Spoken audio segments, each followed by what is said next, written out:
আজকে আমার এই কাজটা করতে একদমই ভালো লাগতেছে না। মানে কোনোভাবেই মন সায় দিচ্ছে না যে আজকে এই কাজটা করি। যেদিন ঠিক এই মনোভাবটা হবে সেদিন আসলে ওই কাজটা করা একদমই উচিত হয় না। কারণ মনোযোগ না দিয়ে কোনো কাজ করলে সেখানে ভুল হবেই।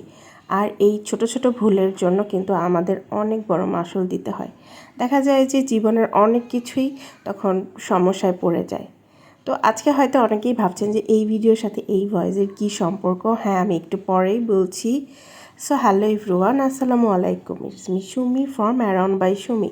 আশা করছি সবাই অনেক ভালো আছেন, আমিও আলহামদুলিল্লাহ ভালো আছি। তো সেই দিন আমি খুব আয়োজন করে গুছিয়ে সাজিয়ে এই ভিডিওটা করেছিলাম।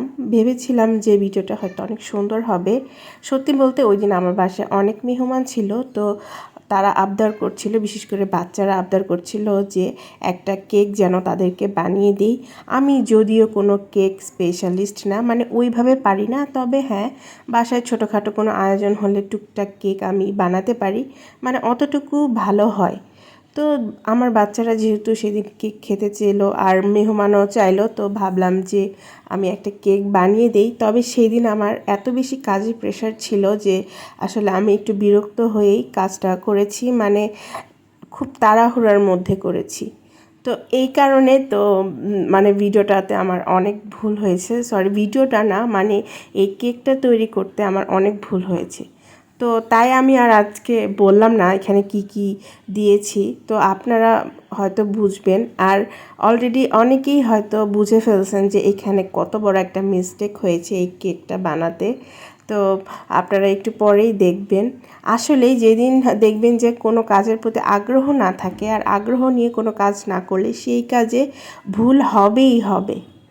তো আমি কেকের ব্যাটার ওইদিকে তৈরি করে এখানে শুকনো যে উপকরণ ছিল সেগুলোকে খুব ভালোভাবে চেলে নিয়েছি।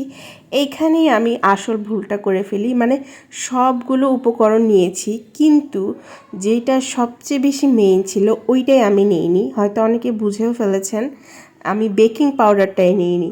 তো বেকিং পাউডার ছাড়া তো কেক অসম্ভব। আর কেন যেন শুরু থেকেই আমার এই কেক বানানোতে একটার পর একটা ভেজাল লেগেই যাচ্ছিল, আমার মনের মতন হচ্ছিল না। শুধু বানানো দরকার, বাচ্চাদেরকে খাওয়াবো, সেই জন্য আমি কেকটা বানাই। তো যাই হোক, এখানে আমি এখন সেই ব্যাটারটা মিশিয়ে ফেলেছি। তো ব্যাটারটাও আমার আজকে খুব একটা ভালো হয়নি, কেমন যেন হয়েছে, অনেকটা থিক মনে হয়েছে। তাই আমি একটু ব্লেন্ডার মেশিনটা ভালোভাবে ব্লেন্ডার জারটা একটু ধুয়ে পানি দিয়ে দিয়েছি। এখন এখানে আমি একটু ভ্যানিলা এসেন্স দিয়ে ভালোভাবে মিক্স করে নিচ্ছি। এখানে কিন্তু খুবই আলতোভাবে মিক্সটা করতে হবে ব্যাটার। তো আমি করেছি। বিশ্বাস করেন, তখন পর্যন্ত আমার মাথায় ছিল না যে আমি বেকিং পাউডারই দিইনি। আর এইদিকে আমি যেখানে কেকটা বানাবো, যে পাত্রটা, তো এর জন্য আমি একটা ওভেন প্রুফ বাটি নিয়েছি। এখানে আমি তেল ব্রাশ করে নিয়েছি। এখন সেই ব্যাটারটা দিয়ে দিব। কেকের ব্যাটারটা দেখি আমার মনটা একদমই খারাপ হয়ে গিয়েছিল যে এরকম তো হয় না, সবসময় বানিয়েছি, এত ভালো হয়েছে। তো এখানে আরেকটা মজার ব্যাপার হচ্ছে, ওভেন প্রুফ বাটি নিলেও আমার ওভেনটা এই মুহূর্তে নাই, অনেক দিন আগে আমার ওভেনটা নষ্ট হয়ে গিয়েছে। তো তাই আমি হাঁড়িতে বানাবো, ওভেন প্রুফ বাটিতে বানাবো, তবে সেটা অবশ্যই চুলায়।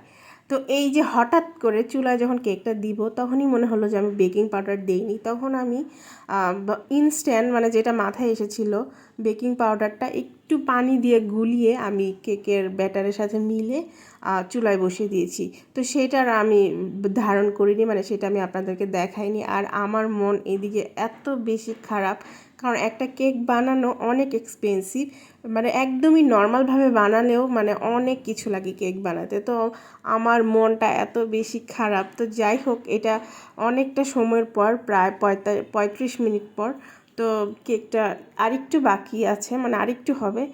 তো তারপরও বলবো যে আলহামদুলিল্লাহ, যে কেকটা দেখতে ভালো না হলেও, একদম পারফেক্টলি না হলেও খাওয়া গিয়েছে, বাচ্চারা পছন্দ করেছে। তো এই তো আমার কেকটা হয়ে গেছে, অলমোস্ট 40 মিনিট লেগেছে। তারপর আমি এই যে কেকটা কাটলাম, মন খারাপ নিয়েও, কিছু করার নাই, বাচ্চারা যেহেতু খাবে। তো এই জন্য এই ভিডিওটা আসলে আমি শেয়ারও করতে চাইনি, তবে কেন যেন মনে হলো যে না, শেয়ার করি। ভুল ভুল হবে, খারাপ হবে, তো সেটাও আপনাদের জানা উচিত। তো এই জন্য কোনো কাজ যদি মনে সায় না দেয়, অবশ্যই সেটা সেদিন করবেন না। আর কোনো কাজ করার আগে ধৈর্য নিয়ে মাথা ঠান্ডা করে অবশ্যই সেই কাজটা করতে হয়। তো আজকের ভিডিওটা এই পর্যন্তই। সবাই ভালো থাকবেন, সুস্থ থাকবেন। আর হ্যাঁ, কোনো কাজ করার আগে মনোযোগ সহকারে করবেন, কারণ ছোটো ছোটো ভুলের জন্য কিন্তু আমাদের অনেক বড় ক্ষতি হয়ে যায়। তো আজকের মতন বিদায়, আল্লাহ হাফেজ।